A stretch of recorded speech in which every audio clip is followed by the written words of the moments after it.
कई वर्षों पहले की बात है। राजा विशाल वर्मा अवंती राज्य पर शासन कर रहे थे। एक दिन अचानक उन्होंने भीख मांगने की प्रवृत्ति को अपने राज्य में खत्म करने की सोची और फिर अपने राज्य में भीख मांगने पर पूरी तरह से प्रतिबंध लगा दिया। यहाँ तक कि अगर दयावश कोई किसी को कुछ दान करता तो उसे अपराध माना जाता और इस अपराध की सजा दान करने वाले का एक हाथ को काट दिया जाना था।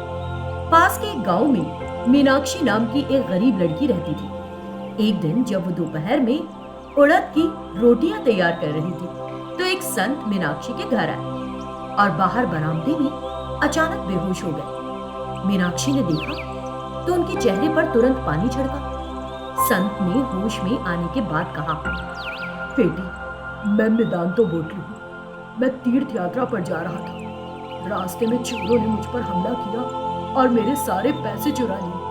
मैंने 3 दिनों से कुछ नहीं खाया है। मैं कई घरों में गया, लेकिन इस राज्य में लोग राजा द्वारा पारित आदेश से डरते हैं और मुझे खाने के लिए कुछ भी नहीं दे रहे। बेहद कमजोरी की वजह से ही मैं बेहोश हो गया। प्रिय संत, मैंने अभी अभी काले चने की रोटियां तैयार की हैं। उन्हें खाकर अपनी भूख मिटाइए। बेटी, तुम्हारे दिल में बहुत दया है। तुम मुझे वो रोटियां दे रही हो जो तुमने खुद के लिए तैयार की है। मुझे भीख देने पर तुमको सजा भी मिलेगी। वो तुम्हारा एक हाथ काट देंगे, ये मैं कैसे होने दे सकता हूँ। संत, आप इतना सब नहीं सोचिए।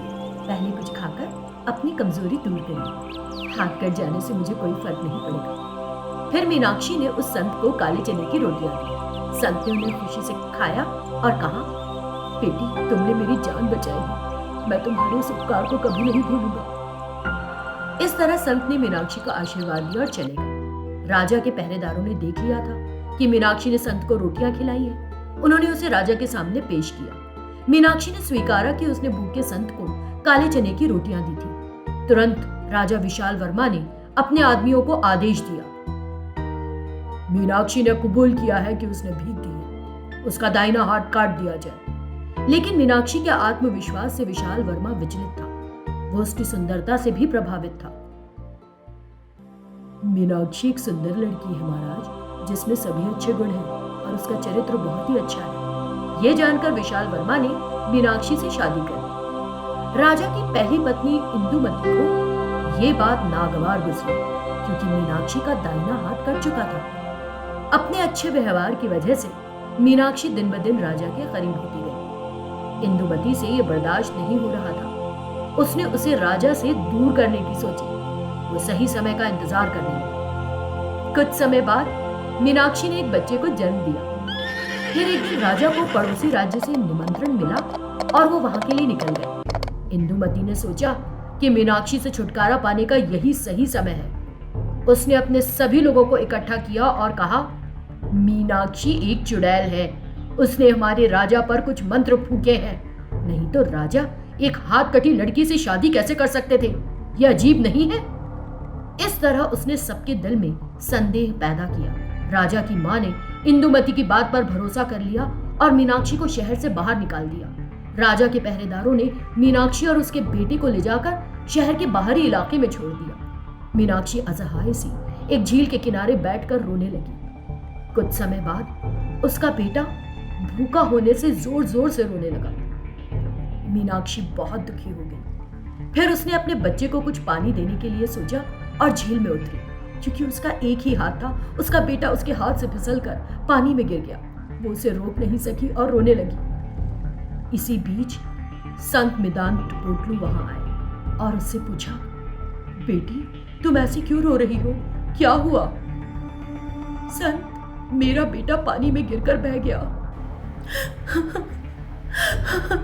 बेटी, तुमने उस दिन मुझे काले चने की रोटियां खिलाकर मेरी जान बचाई थी।